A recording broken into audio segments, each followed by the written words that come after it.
حدیث نمبر 1013 حضرت انس بن مالک رضی اللہ تعالیٰ عنہ سے روایت ہے، ایک آدمی جمعہ کے دن مسجد نبوی میں اس دروازے سے داخل ہوا جو منبر کے بالکل سامنے تھا، جبکہ رسول اللہ صلی اللہ علیہ وسلم کھڑے خطبہ دے رہے تھے۔ وہ رسول اللہ صلی اللہ علیہ وسلم کے سامنے کھڑا ہو کر عرض کرنے لگا، اللہ کے رسول، مال مویشی ہلاک ہو گئے اور راستے ٹوٹ پھوٹ گئے ہیں، آپ اللہ سے دعا کریں کہ اللہ ہم پر بارش برسائے۔ رسول اللہ صلی اللہ علیہ وسلم نے ہاتھ اٹھا کر یوں دعا فرمائی، اے اللہ ہم پر بارش فرما، اے اللہ ہم پر بارش نازل فرما، اے اللہ ہمیں باران رحمت عطا فرما۔ حضرت انس رضی اللہ تعالیٰ عنہ بیان کرتے ہیں کہ اللہ کی قسم ہمیں دور دور تک آسمان پر کوئی چھوٹا یا بڑا بادل کا ٹکڑا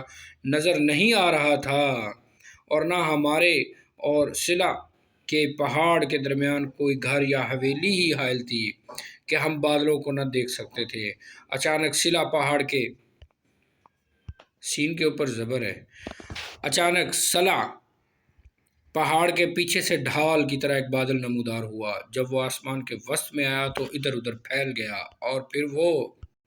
برسنے لگا۔ اللہ کی قسم ہم نے ہفتہ بھر سورج نہ دیکھا۔ دوسرے جمعہ کو پھر اسی دروازے سے ایک آدمی مسجد میں داخل ہوا جبکہ رسول اللہ صلی اللہ علیہ وسلم خطبہ دے رہے تھے۔ اس نے آپ کے سامنے عرض کیا، اللہ کے رسول، مال تلف ہو گئے، راستے بند ہو گئے، اللہ سے دعا کیجئے وہ ہم سے اس بارش کو روک لے۔ حضرت انس رضی اللہ تعالیٰ کہتے ہیں کہ پھر رسول اللہ صلی اللہ علیہ وسلم نے اپنے دونوں ہاتھ اٹھا کر دعا فرمائی، اے اللہ اب یہ بارش ہمارے ارد گرد تو ہو لیکن ہم پر نہ برسے، اے اللہ اسے ٹیلوں، پہاڑوں، میدانوں، وادیوں اور باغوں پر برسا۔ راوی کہتے ہیں کہ بارش فوراً بند ہو گئی، ہم دھوپ میں چلنے پھرنے لگے۔ اسی حدیث کے ریلیٹڈ ایک اور روایت میں موجود ہے، شاید وہ صحیح مسلم میں ہے، کہ لوگ مدینہ ایک حوض کی طرح بن گیا، اور جو لوگ باہر سے آتے تھے تو ان سے پوچھا جاتا تھا کہ بارش تو نہیں ہو رہی پیچھے باہر، تو کہتے ہیں کہ جو بھی بندہ مدینے کے اندر آتا تھا تو وہ کہتا تھا کہ بہت زیادہ بارش ہو رہی ہے،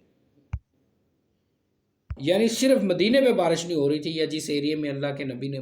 اللہ سے دعا کی کہ اللہ ہمارے اوپر نہ ہو تو اس ایریے میں بارش نہیں تھی، باقی ارد گرد سارے بارش ہو رہی تھی۔ یہ اللہ کے نبی کا معجزہ ہے۔ 1013 صحیح بخاری 1013